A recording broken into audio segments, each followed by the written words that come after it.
and follow us at Civic Center TV on Twitter and Civic Center TV 15 on Facebook. Civic Center TV, television that's close to home.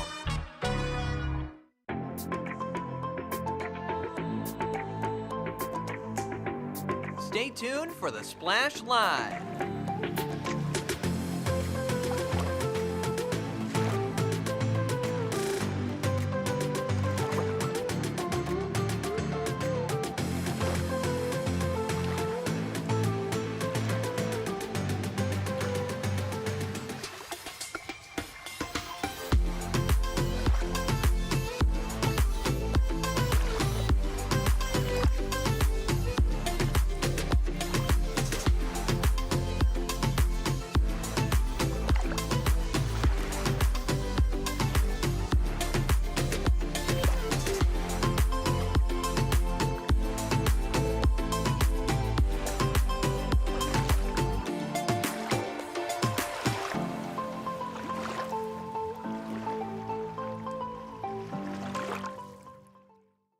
It's time for the Splash Live from Civic Center TV, featuring stories from and about people like you in the Greater West Bloomfield area.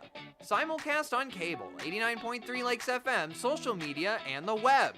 Now live from Green Media Center on Walnut Lake Road, it's the Splash Live. Live, local, social, it's the Splash Live on Civic Center TV. Welcome friends and neighbors, I'm Tyler Kieft. Thank you for joining us. Close to home, a lifelong dream is fulfilled for athletes in the West Bloomfield School District. A proud day for students and parents and all that are encompassed in Laker Nation. We go out live to West Bloomfield High School and Civic Center TV's Jake Schaff with more. Jake. Hey, Tyler, good morning. Yes, I'm standing live right outside of West Bloomfield High School where another exciting signing day just recently took place. Now, I've attended a couple signing days already for the 2025-26 school year. This was the biggest one yet, with 9 student athletes all signing their letters of intention to continue their sport at the collegiate level. And we had some big names in this batch, Tyler, like Kyron Merriweather. We had Jamal Shakespeare, Cameron Tatum, you name it. You can see the list of names right now if you're watching on Civic Center TV. 9 incredible athletes, all looking to make their school and their families proud. And I had the chance to speak with some of these athletes to hear what this day meant to them and what it meant to the people who've supported them their entire journey.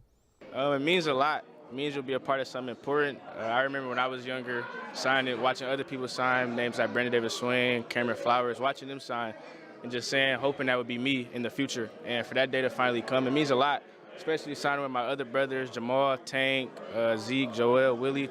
So it means a lot. Oh, yeah, it means a lot to me. This is moments that you dream about as a kid. So, as a little kid, when you're playing Little League, of course you want to go play high school. Of course you want to go play college. Of course you want to go to the pros. This is just one step closer to your goal and achieving the most high. What exactly about today has made it so emotional for you, and just how far you've come and where you're standing right now? Just realizing, dang, today's that day. I'm really signing. Today is the day I'm really committed to a college that the dream is coming true that I've always been dreamed of. It's just, that's where it hit me. What has it been like to have all of this support from your friends, your family, everybody here in West Bloomfield? It's been truly amazing. I could not name a time, a meet that I was at where nobody was in the stands for me. It's been my friends, my family, my siblings, my parents, everyone, my coaches just always being there for me. And it's just so important for me to have that in my life because I'm very family oriented. So I'm just very grateful for everyone. Growing up single mother, trying to get out the mud, I'm doing anything I can to get my mama out of the situation that she's in right now is something that means a lot to me right now. It was always my promise to my granny is I'm gonna make a name for myself and get out of here before she passed away. So that's what I'm working for, and it don't matter what I'm doing, football, having a good job, but this is something I'm looking forward to, and I'm gonna keep doing it and living out my dream. I'm just glad I can make them proud. They made tons of sacrifices for me ever since I was a little kid. They sacrificed jobs, time, money, all that just to make sure I have the best future ahead possibly.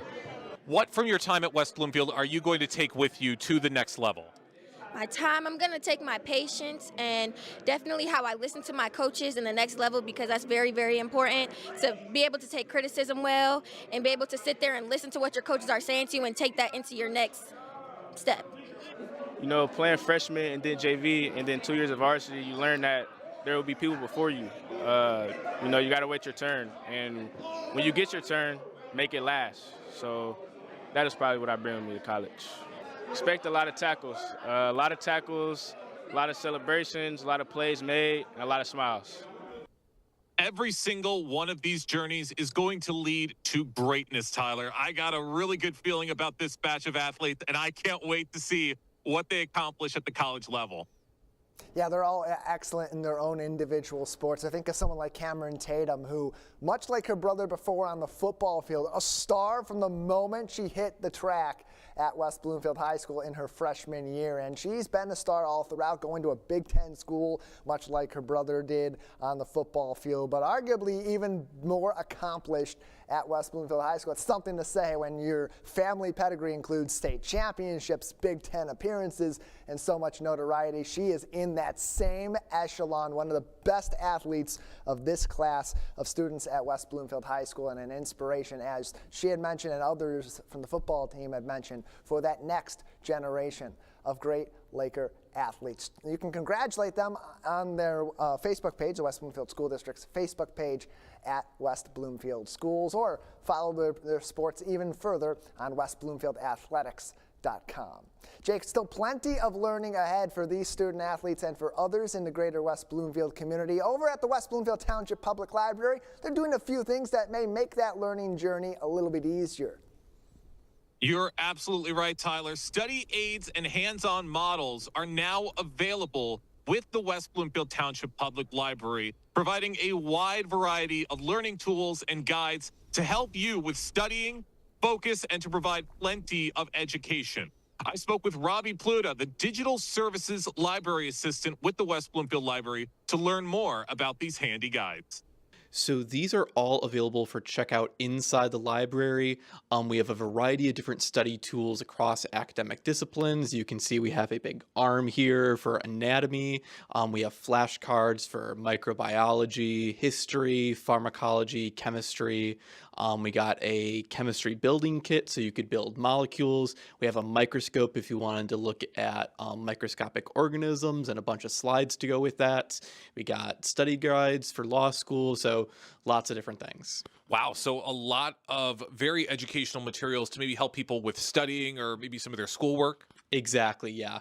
This kind of came about because I was taking science classes back from my undergrad, and they let you look at models and stuff for biology or science, but only while you're in the lab, and you get an hour per week. So if you want some study time outside of that, using these at the library might be a good idea. So what would you say are maybe some of the benefits of utilizing hands-on models like the ones we have here?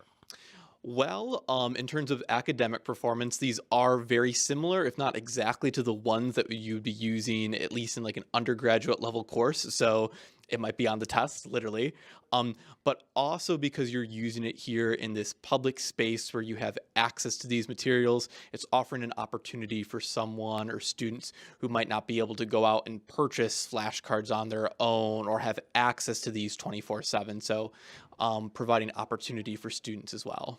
Are these permanent additions with the library, or are these a limited time thing? These are permanent.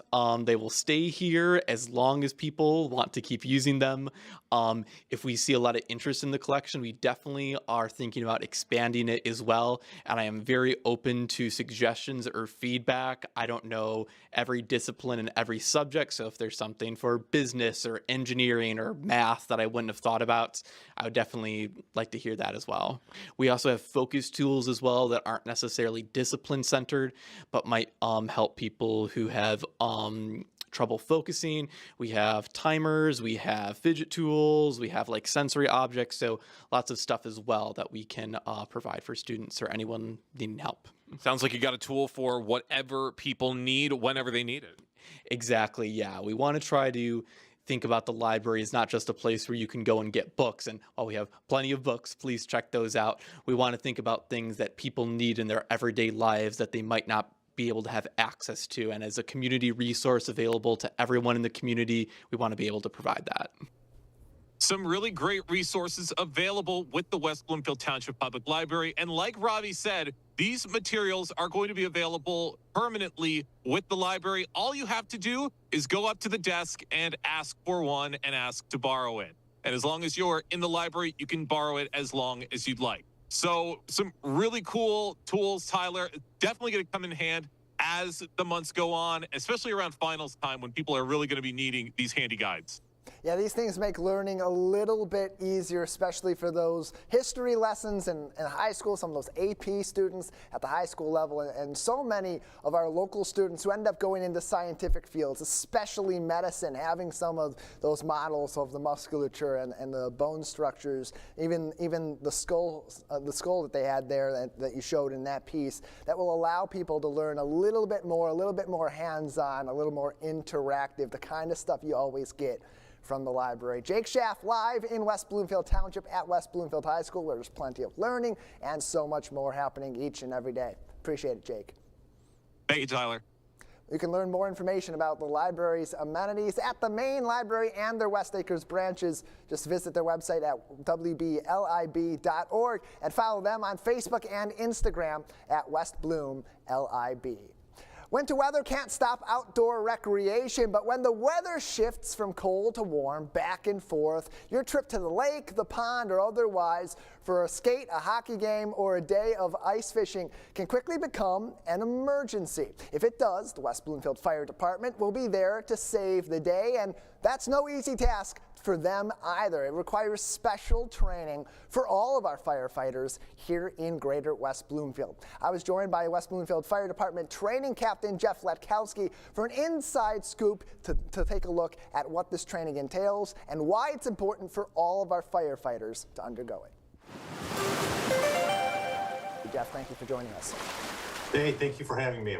Glad to have you on to talk about. Hopefully we can get some good information out today.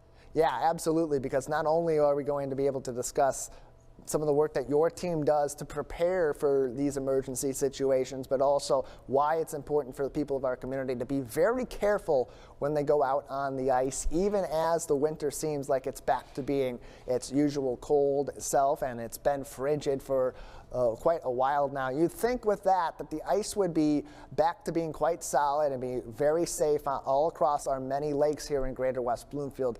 That's not necessarily the reality, though, is it, Captain?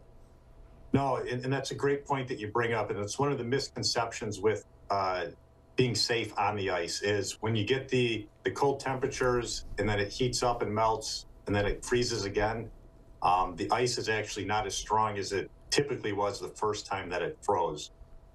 So in moments like this, even though it is negative, very cold out there right now, it doesn't necessarily mean that the ice is safe. And the importance of testing the ice thickness before you go out on it is vitally important for your safety and for our safety as well if we have to go out there and do an ice rescue.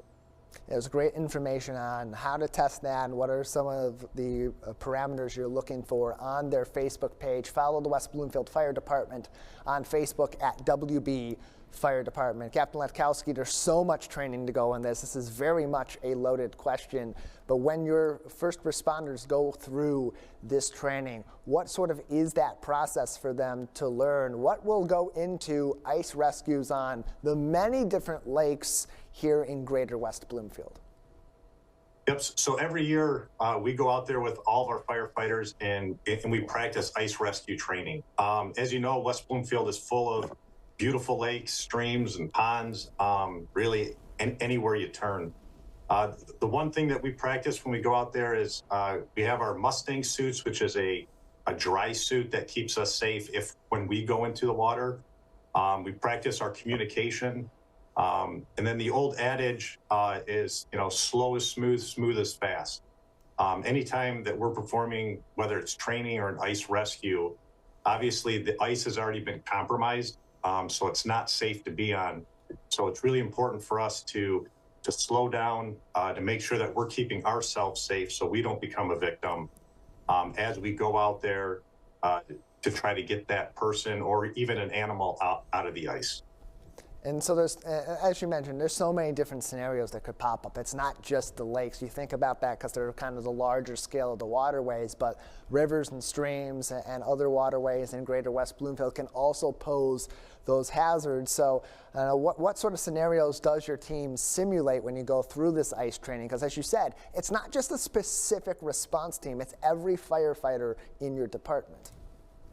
That's right. So we all train, all 90 firefighters. Really, the big one that we're training for is making sure that we are comfortable with all the equipment that we have to keep us safe. Again, communication, and then just slowly and purposefully making our way out onto the ice. You know, just like with a resident that may have fallen through, we want to make sure that we're almost crawling on the ice as well to kind of disperse our weight so that we don't fall through, so that we can help the victim and not have to worry about trying to rescue a first responder. So a lot of the training is different techniques of getting someone out of the water that has fallen through the ice. We also do a little training on, we have, it's a dog catcher pole. A lot of times we'll see animals such as like deer and dogs that go through the ice. We'll respond to those calls as well and perform the rescue to get the animal off the ice. Because what we've found in the past is sometimes residents will go onto the ice to try to rescue that animal. And we would much rather do it ourselves with the equipment to keep us safe.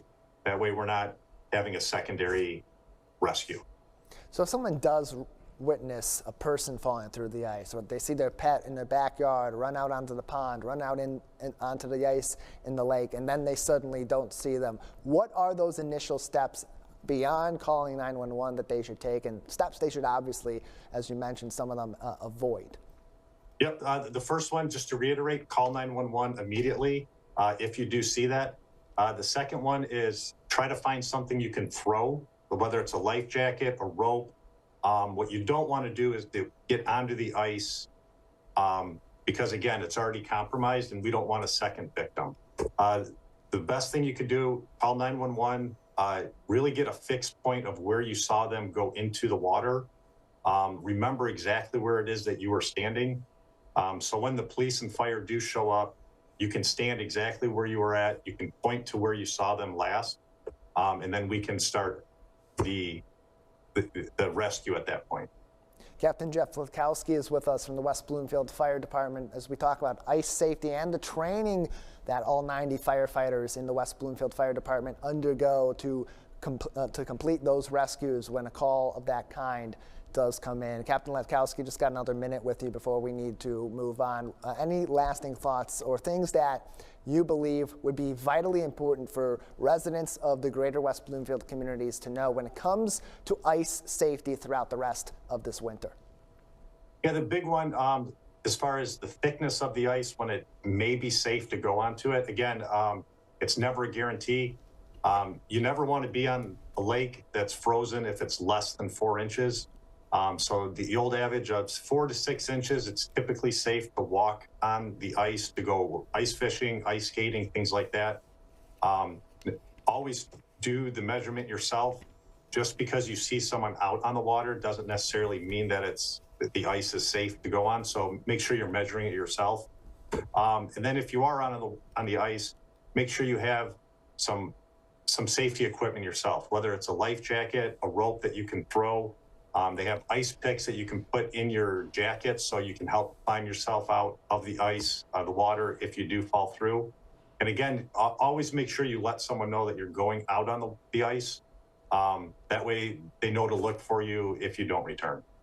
Good information to keep you safe and to understand what our local first responders will be doing to rescue you and yours or others in the community if an emergency on the ice does arise this winter. Captain Lithkowski, thanks for joining us. Thank you for having me.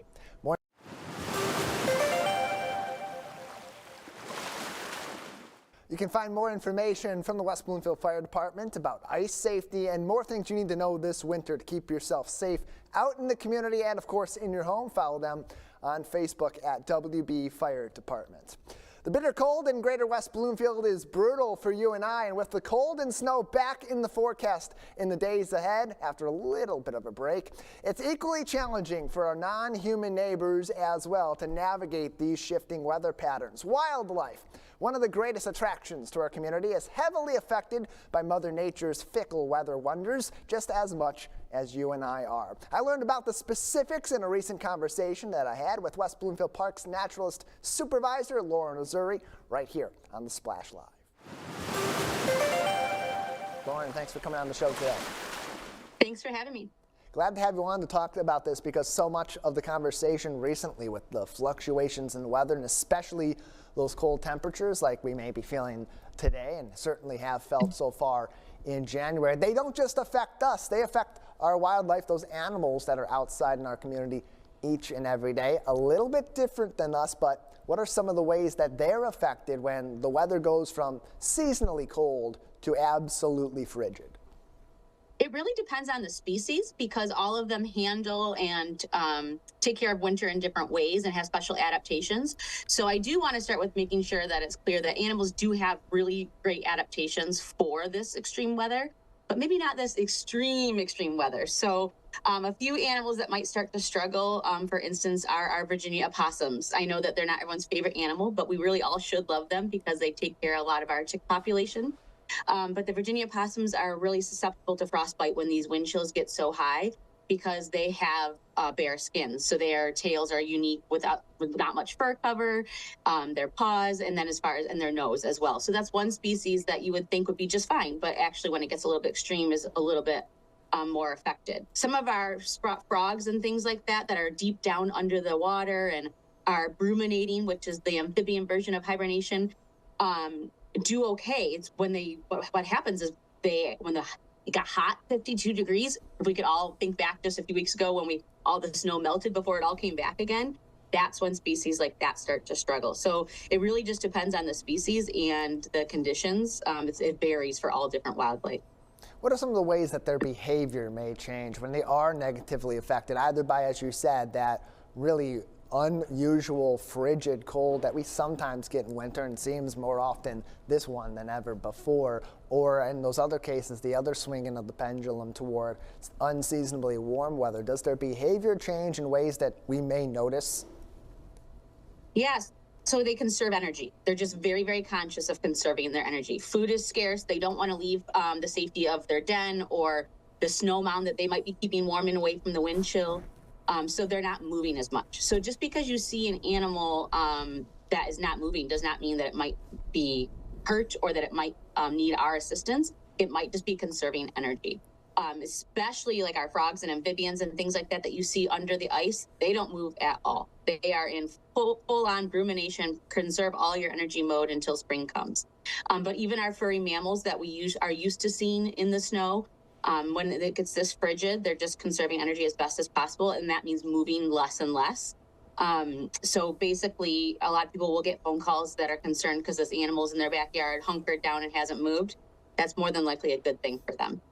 When they do interact with those animals, or when they do see those animals, hopefully we just let them be, but in the case that you are concerned, what steps should they take to ensure the safety of these animals, and if there is a problem there, to take care of that in a way that's best for their animals, but also for maybe their children, for their pets at home as well?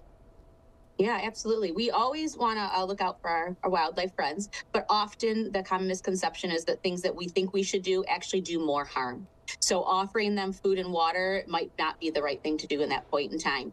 Warming them up too much too fast is not a great idea either. So we really encourage the public to just make a phone call first and get an expert involved rather than trying to go out and do it yourself. There's just too many things that we can do that seemingly would be helpful and really are not. So the best thing to do is look up on the DNR website, the licensed wildlife rehabilitators in our area. They're sorted by county. So a licensed wildlife rehabilitator has gone through training and knows exactly what to look for and how to assist wildlife if it's needed. And they'll let you know if it's time to intervene or not. So just be a really good observer. That's what we ask. So before you make a phone call like that or before you step in, take some time, really assess the situation and have good observations so that when you do make a phone call for help, you can give them all the information they need. And then the right action or no action, whatever it is decided is safest for the animal, can be taken.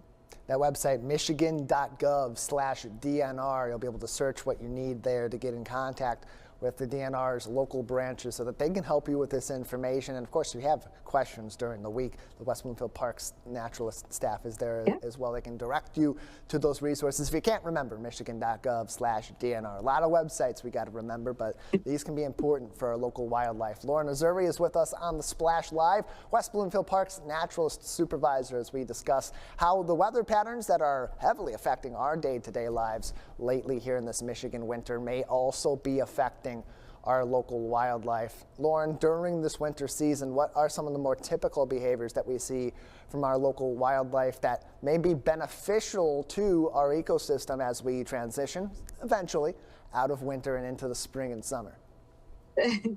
Well, if you're out and observing, if you're brave, or maybe you are feeding birds from your window and you're sitting inside in the coziness, you'll notice that a lot of our bird friends that do stay around in the winter months, the ones that don't migrate, are seed eaters. They will be puffed up. So they are using science. They're using what they know, and they will take their feathers and take big breaths and trap air underneath.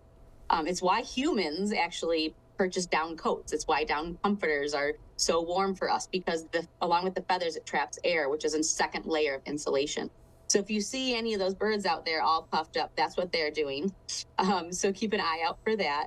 And a lot of our mammal friends are still out roaming about. So our deer, you'll find their tracks. They're out looking for food. They adapt by changing what they eat this time of year. So instead of eating all the green plants and new sprouts in the spring, what they do in the winter is called browsing. So they will eat the inner bark of new twigs and branches. So they eat more brown foods in the winter than they do in the spring. So you can look out for marks on the trees and plants. And if you're walking on the trails, you can see where the bunnies and the rabbits and the deer have been browsing. So they do change what they eat. So they have some great adaptations for sure that you can notice and see and observe if you are brave enough to go out in the cold this week. Lauren Reserve is with us on the Splash Live from West Bloomfield Parks, talking about, of course, one of the biggest topics they get to discuss with the community, the nature and the wildlife that makes West Bloomfield a destination here in the state of Michigan. Lauren, before we let you go, anything else people should keep in mind as this winter weather continues to fluctuate, and so does the impact it has on our local wildlife? Well, I will just try to cheer everybody up and know that snow is actually very beneficial in nature. So the world needs snow, and our area does need snow. So the extreme cold can be challenging, of course, but the snow that's on the ground right now is actually really good for a lot of our animals that are hunkered down and hibernating. So snow acts as an insulator. And what the challenges that our local wildlife face is really when it all changes. So when it all melts and then all comes back, that can really mess with their systems and their internal clocks. So appreciate the snow while we have it, because it does help the wildlife survive. Snow holds air as well and captures it. So on these really, really cold days, guess where all those animals are? They're actually in the snow rather than out in that cold, frigid wind chill air. So if it helps cheer anybody up in this time of winter blues season and how cold it is, the wildlife really does need the snow. As we're slipping and sliding around, we can all just kind of chant to ourselves, it'll be helpful eventually. The snow will be for the good later on in the season. Lauren, thank you so much for your time as always. Thank you.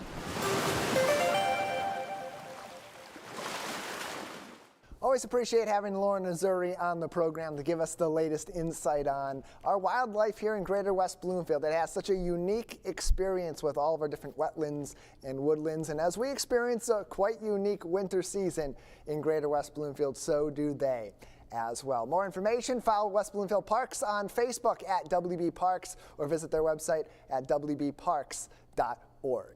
A rare opportunity is on the horizon for Greater West Bloomfield's resident music aficionados. It's not often that you see the Detroit Symphony Orchestra right in our backyard. However, the Polish Institute of Culture and Research at Orchard Lake is bringing that opportunity to the Tri-Cities on February 13th when the Casa Piano Quartet will perform at the beautiful Galleria on the campus of Orchard Lake Schools. Here to tell us more is Anya Biachuk, the Associate Director for Polonia Affairs at the Polish Institute. Anya, thanks for joining us today.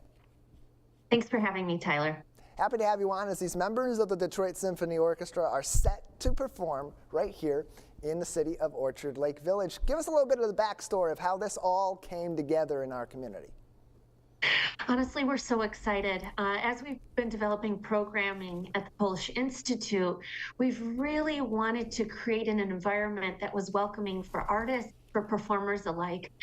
And we've been so blessed to have wonderful results coming out of the interest of people coming to the Galleria, for performers reaching out to us. It's really organically developed, and we are thrilled with this season. And it's going to be a great concert because they're going to be performing a number of different pieces from notable artists throughout the history of classical music that, each represent different facets of romanticism. So, how does that element fit into the story behind motivating your team to bring this event to the Polish Institute? Well, you know what? I think the timing is perfect, right? With Valentine's Day around the corner, it's the perfect occasion to sort of marry in these romantic pieces, the romance of our Galeria, the beautiful winter landscapes that we have surrounding us, and showcase these pieces. So the featured works that we're having are actually lesser known. They're not played as often, which is what makes this particularly special, because you don't have to come. I mean, I always encourage people to come with a loved one, with a friend, because sharing music with someone is really a special experience. But it's a moment in itself. If you like music yourself, it's the environment itself and the beauty of having the musicians there in person is absolutely fantastic. In that main area of the Galeria, it's a little bit of a smaller, more intimate environment than you typically would have a concert, especially for a quartet. But at the same time, that environment with its open spaces, its high ceilings will allow acoustically for you to really immerse yourself in the performance as well. So, was that part of the reason why you put it in the Galeria, or was there other motivation also as you put this small, intimate concert together at the Polish Institute? Right. Well, the Galeria has gone a pretty extensive renovation through the pandemic years. So one of the key points was the acoustic panels. So we're incredibly proud that even though for a small setting and for a building that's had a really storied history, we're able to accommodate such high-level performances. Certainly we encourage and we want people to go to Detroit to see the symphony, but it's beautiful to be able to experience the musicians in a smaller, intimate setting, and especially when we have such a gem like the Galeria at the Orchard Lake Schools. I think, having high performances in intimate spaces, and we have a reception that follows afterwards. It's a different kind of camaraderie.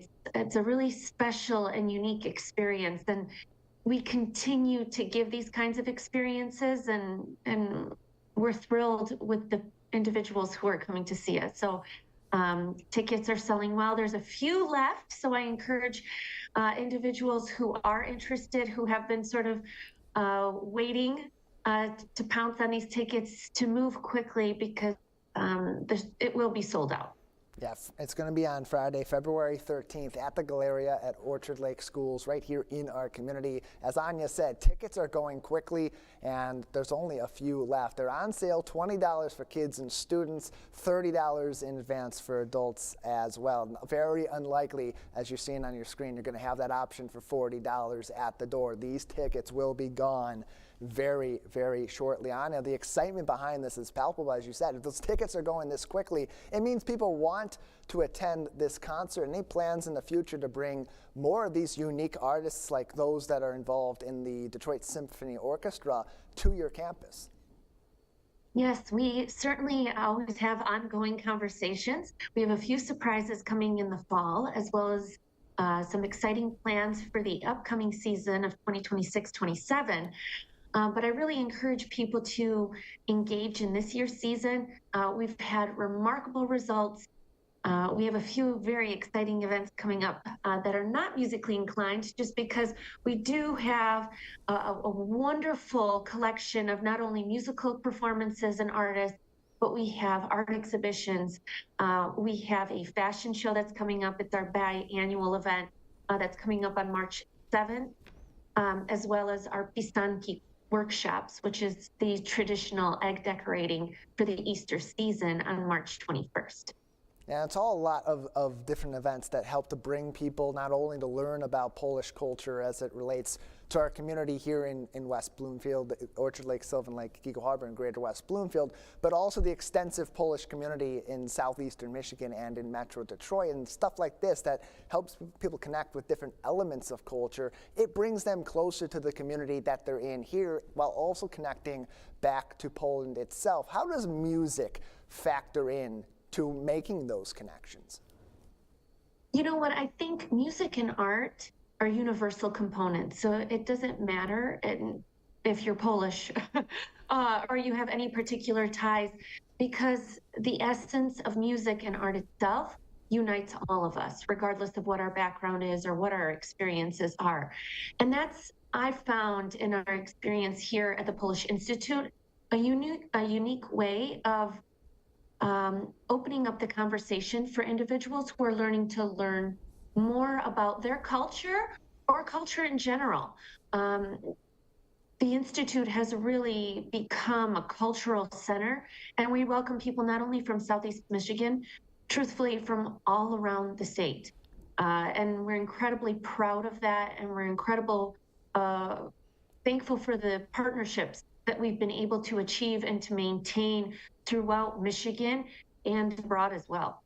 Anya Biaczuk is with us, the Associate Director for Polonia Affairs at the Polish Institute for Culture and Research at Orchard Lake. On the campus of Orchard Lake Schools, so much history that connects to our community, that connects to cultures from throughout the Greater West Bloomfield area and beyond. And now a special concert featuring members of the Detroit Symphony Orchestra happening Friday, February 13th at 7 p.m. Again, those tickets are going lightning quick, so if you haven't gotten them yet, you got a little bit more time before they're gone. Tickets $20 for kids and students, $30 in advance for adults, and you can find more information on picrol.org in the meantime. Anya, fitting the vision of the Polish Institute, this is one of those things that does do that, as you said, finding those universal languages that allows people in the local area to learn about maybe their culture or another one of our many cultures from this area of Michigan. But what other things does your organization do to create that dynamic, to create that engagement with history and teach people about the extensive connections between Poland and here in Orchard Lake? Yes, so we're uniquely positioned here at the Polish Institute because we actually are one of the pillars found under the umbrella of the Orchard Lake Schools. So our mission since the Orchard Lake School's inception of 1885 was to promote and maintain stewardship over our Polish legacy. So that not only works with maintaining that legacy on campus with our students, so that's making sure that we have Polish culture, Polish language, Polish history, so that the students who are on campus as students, as well as our staff and administration, understanding the roots of our history is particularly important because that's what carries us forward. But not only our work with the students, the Polish Institute is very keen on preserving the legacy of the Polish community here in the United States. As we know, as a country, collectively, United States is approaching its 250th anniversary. And Polish people have really been here since the very beginning. I mean, there are records as far as Plymouth Rock and Jamestown. So those histories are storied, they're extensive, and we take our responsibility of carrying that history not only through our community here in Orchard Lake, Southeast Michigan, but abroad. We take that very, very seriously. We have our Galleria with our art collections and our art exhibits, but we also have a treasure trove, an extensive collection of archives and books, pieces that date back even to the 1400s. So we take that responsibility extremely seriously. And we're just grateful and thankful for the support of the community and different partners that we have who also see the value in that, so that we can maintain these items and we can share them with the community. So events like these really help foster an appreciation for culture that isn't only focused on Poland, but appreciation of preserving our collective history and memory. This is just one of many things that will be happening at the Polish Institute on the campus of Orchard Lake Schools in the weeks and months ahead to connect our community with some of its own history and the history of our country, as Anya said, as we approach the 250th anniversary of the United States of America. Thank you so much for joining us and for previewing this exciting musical event coming to our community very soon. Thank you, Tyler. I appreciate it very much. Glad to have you on. And I got to tell people, look, if you can't get out to this concert, the next thing, that fashion show was incredible. I was out there not too long ago for one of their previous fashion shows when they opened the Galleria. That space, that environment, it's great for these smaller, intimate shows that embrace the history that's connected to our community and put you on site at a unique place in Orchard Lake Village. You don't get spots like that everywhere else throughout Greater West Bloomfield or throughout Michigan at all. Tickets for the concert with members of the Detroit Symphony Orchestra happening on February 13th at the Polish Institute are on sale. $20 for kids and students, $30 for adults. Those tickets are going to go quickly. You see on that graphic on your screen that $40 at the door, probably not going to happen. So get on their website if you want those tickets, picrol.org. Hunting season is never on hiatus in Greater West Bloomfield, especially for archers. Thanks to Detroit Archers, which has been serving Metro Detroit's archery community for decades right here in West Bloomfield Township. These athletes can compete and hone their skills all year round with help of this dedicated organization. And one way that they do it is indoor leagues during this winter season, which includes 3D targets and more. Joining me with all of the inside details is Kevin Marshall from Detroit Archers. Kevin, thanks for coming on the show today. Good morning. Thank you for showcasing our club. Yeah, glad to do it because there's so much of a connection between your club and Greater West Bloomfield, but also this unique sport that many people in Southeast Michigan engage in, especially during hunting season. But on the outside of that, they want to continue that tradition from their family, that interest that they have, and having a club like this close to home allows them to do that. So give us a little bit of insight into what is offered at Detroit Archers. Well, actually, the winter is our busy season as far as formal activities at the club. We have leagues on Sunday, Monday, Tuesday, Wednesday, and Friday evenings. On Sunday and Wednesday evenings, it's 3D archery, and Tuesdays is a target league. Friday and Monday is a target league, a special target league. And on Friday is kind of the fun league, which does a variety of different activities involved with it. And so this is in addition to our open shooting that we have on Thursday evenings and most Saturday and Sundays. Check our website, please, for availability. So we do have tournaments that occur on some weekends. So that's where the big push is during the winter season. And we've talked to you before about your outdoor courses that of course get so much traffic during the warmer times of the year. How is the experience different but also still fun and engaging for archers in our community when they do go indoors during the winter season? Well, it's kind of as far as outdoors for league surfaces, we have two kind of offerings, the 3D courses and the Field and Hunter, which is a specific kind of layout for wherever you go. A Field and Hunter course is a Field and Hunter course. In the winter, it's a little different. What the indoor allows you to have is more head-to-head competition, especially for target shooting, when everybody is shooting at the same 20-yard range at the various paper-faced targets. For our 3D target shooting, we set up the same targets we'd use outside, indoors, at a variety of distances, and shoot from 30 yards indoors, maximum distance of probably 33, and kind of keep the practice. What's different about the winter is you're kind of able to form more on your form. Where outdoors, you're also dealing with terrain issues and keeping your balance is a little more balance heavy on the outdoor.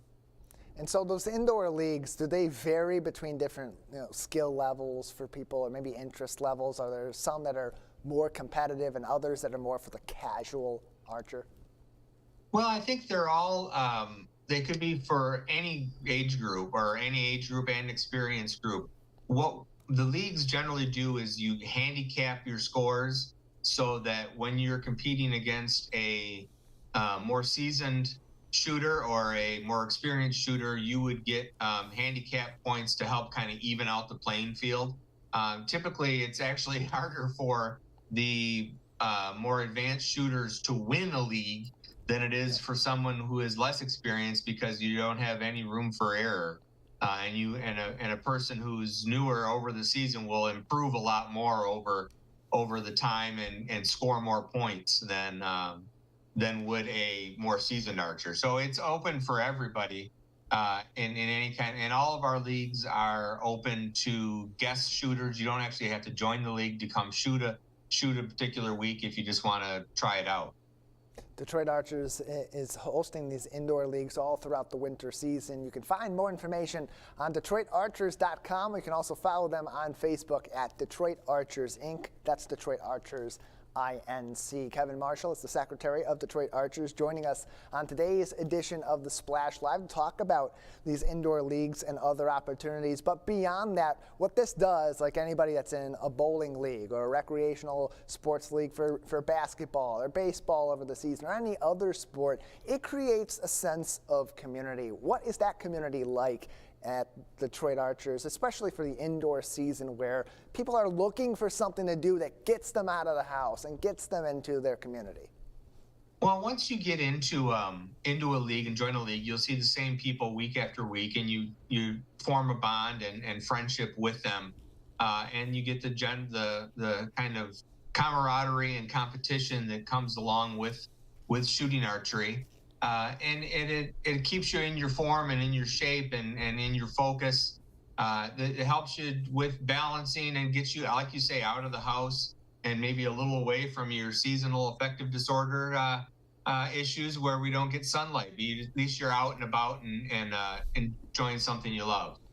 And it's something that's really interesting you don't get in every single community that you have here in Greater West Bloomfield. Detroit Archers, located on Drake Road in West Bloomfield Township, as it has been for decades. Kevin, for some people that are going to be interested in this, it's because they're experienced archers. They've been looking for something to get involved. They want to get back into it. Maybe they've done it earlier on in their life. But a lot of people in our community maybe have never even thought about shooting archery. For those people, why is this something they should at least give a try?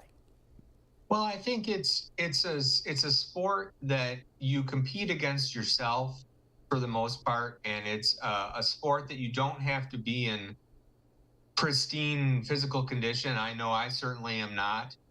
It's a sport that challenges your mind as much as your body, because you've got to drown out the day-to-day things, distractions that are around you, and it's a good activity, especially if you're looking to just get your mind and focus on something.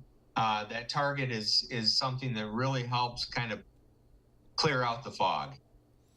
And what sort of feedback do you get from people that do participate in this? Maybe they are regulars at your club, or maybe they're people that are, like we just were talking about, were people that were just looking for something to do to get them out of the house in the winter. When they experience this for a season or for a few seasons, what typically is their feedback to you and your club?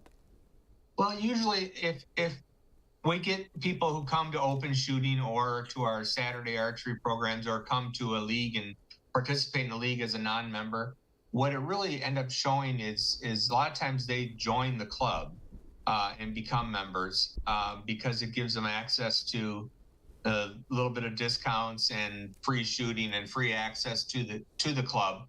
And so that's our primary feedback. We get notes from when we get after Christmas, when kids get new bows for Christmas and they bring them to the club, and our members help set them up and get them hitting on the paper. We get notes from them of thank yous and those kind of activities is what we see. But it's really our outreach to the general public is just to promote archery in the community. And it's a little self-serving where we're always looking for additional members that want to join and experience all that we have to offer. And lastly, Kevin, we know that Detroit Archers has been in our community here in Greater West Bloomfield for so many years, and you don't really think necessarily of West Bloomfield Township or the Greater West Bloomfield area as being a big archery town. Why do you think that your organization has been able to continue to thrive in this area and wants to continue to call Greater West Bloomfield its home base? Well, we've been at our location on Drake Road since the late 1960s, and the club is approaching its 100-year anniversary. It's the oldest archery club in Michigan. In 2028, we'll be celebrating 100 years of formal club activity. And I think we have a nice property that we enjoy and utilize all over. We have 30 plus acres of property here in West Bloomfield that we call home, and we're kind of a hidden gem, I think, in the community that a lot of people don't really know we exist, or they stumble on us because we don't really have a big street presence, and we just get along through word of mouth and other archery organizations. That's one of those places that you may not know about until you pass by it, and then you try it out and you'll fall in love. It's a special place that's been special for so many people in Greater West Bloomfield all the way back to the 1960s. Kevin, thank you so much for your time today, as always. Thank you very much. Thanks for having me. More information on Detroit Archers is available on their website. Follow them on Facebook at Detroit Archers INC, or visit that website for information on leagues, other activities, and events and ways you can get involved and try out this unique place in West Bloomfield Township, DetroitArchers.com. for more information. We'll take a break on the Splash Live on the other side. For parents in Greater West Bloomfield, a big challenge of this time of the year. How am I going to be able to get out of the house with my special someone and enjoy that Valentine's Day date? I got to take care of the kids. We have a solution for you, and we'll tell you about it coming up after this break. Stay with us. Live, local, social, the Splash Live returns after this. We'll be right back with the Splash Live. Hello, my name is Danya Bazzi. I'm the superintendent of West Bloomfield School District. I want to congratulate Civic Center TV on hitting the amazing milestone of 1 million viewers. Your involvement in our community doesn't go unnoticed. We thank you for keeping our residents and community engaged in the latest and greatest news and information. I'm Danya Bazzi, and I'm proud to be 1 in a million.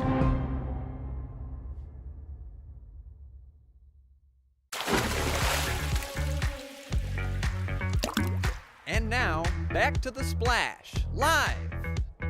Live, local, social, welcome back to the Splash Live on Civic Center TV. I'm Tyler Keefe. Thank you for joining us for all the latest that's happening close to home here in Greater West Bloomfield. If you're just tuning in, if you've missed part of our show, you never actually miss it because you can join us on demand on civiccentertv.com, where you'll find all of our content from this program, special events like the recent Greater West Bloomfield Chamber of Commerce installation of board officers, the 2026 United We Walk event, and so much more. And of course, you scan that QR code on your screen. That'll take you to all of our social media, because we know, look, you don't have time. You're listening to us on the go. You're listening to us while you're getting things together in your home. You don't have time to write down all these different social media handles. You do have time to take your phone, scan that QR code, pause the video, whatever you gotta do, and follow us all across social media. So Greater West Bloomfield's latest news and information is always on the go with you, as you're always on the go here in our community. Valentine's Day is just a week away, and for parents in Greater West Bloomfield, it can be tough to get out of the house for a special date. When you have the kids at home, you got to keep engaged and occupied on a Saturday night. Well, we have a friend who is willing to help you out this Valentine's Day season. Swag Kids Gym is hosting Parents' Night Off, a Valentine's Day party just for the kids so you can enjoy a romantic date night with your person. I spoke to the owner of Swag Kids Gym, Ralph Tompkins, to learn all about this fun event. Ralph, thanks for joining us. Good morning, guys. Thanks for having me on, Tyler. It's good to see you and good to hear from you, man. Yeah, likewise. Good to see you. Always happy to help you get the word out about some fun for the kids in our community. This is pretty unique. Look, you can put together a party on Valentine's Day that brings the whole family together. That's something anybody can do, but you're thinking a little bit differently here. You got the parents in mind without ever forgetting about giving the kids a little bit of fun as well. So as you plan this particular event, Kids Party, Valentine's Day, Parents' Night Off, where did the idea for this come together? To get the kids together for a party so the parents can enjoy their Valentine's Day together.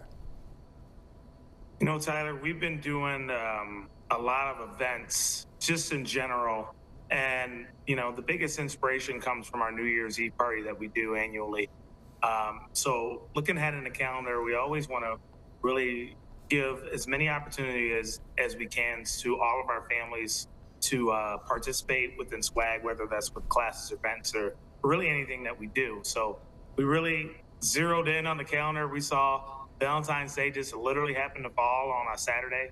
So we were like, what better way to celebrate Valentine's Day than to have some of the parents either have an opportunity to get them a place for their kids to have some fun while they get some alone time, or B, even if they may not want to go on a date, they just honestly deserve a few hours to just be able to have to themselves and their kids have fun, get them off the tablets, get them moving, and then they can be in an environment around other kids so that they have fun on Valentine's Day. And we love kids, and Valentine's Day is a day of love. So we're like, let's throw the Valentine's Day party. And there's nothing the kids love more than some fun, games, activities, dancing, and enjoying a party with their peers here in Greater West Bloomfield. It'll be a 3-hour event that day. What kinds of activities will be available for the kids when parents bring them over to Swag Kids Gym? Well, it's pretty awesome. So most people kind of know that we do DJ entertainment, so there will be a live DJ there, which will actually be myself. And then we're gonna have different games and activities. We'll have food there. We'll hook up some of the TVs in case some kids may want to do some video games, things of that nature. So it's gonna be like a dance party with gym stuff, with some video games, with some food. Really something for everybody to be able to have fun and be involved with. So the music's gonna be playing. We got games, we got activities, we got food, we got fun, and we got great coaches that are going to be working alongside of myself to make sure this event is a slam dunk. And every time you have an event like this or a class, you have that careful balance between letting kids come into a safe environment where they can, blow off some energy and come back to their parents nice and tired and rested and well behaved for the evening afterward, but also having structure so it's a learning experience and an inspirational experience for the kids. So especially when you're planning a 3-hour extravaganza like this, a party for the kids on Valentine's Day. Now, how do you measure that toward keeping some structure so they're also learning something and taking something away from that fun event?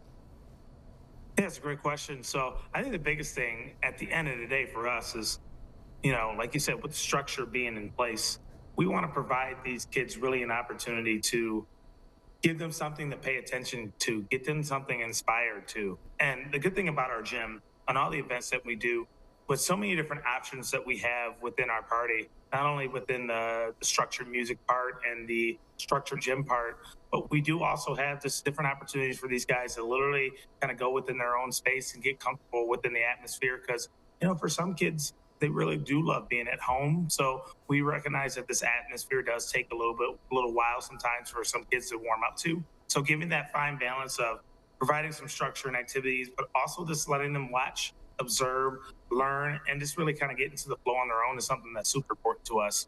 Regardless whether it's an event, a class, a party, a birthday, it's just all about just creating a positive atmosphere for us so kids can feel comfortable and be the best versions of themselves. Yeah, you got that careful balance. The parents are going to have a little bit of a careful balance at this point. They want to get this all scheduled and get their arrangements made with their alone time, 6 p.m. until 9 p.m. Saturday, February 14th at Swag Kids Gym right here in West Bloomfield Township.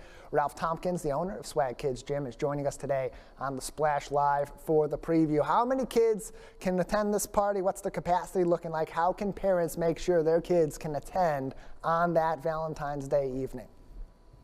Yeah, so our tickets are available through Eventbrite. Tyler, I can also make sure that if it's something that's shareable, we have an Eventbrite link within our Instagram and website, so we can make sure that information is access to them.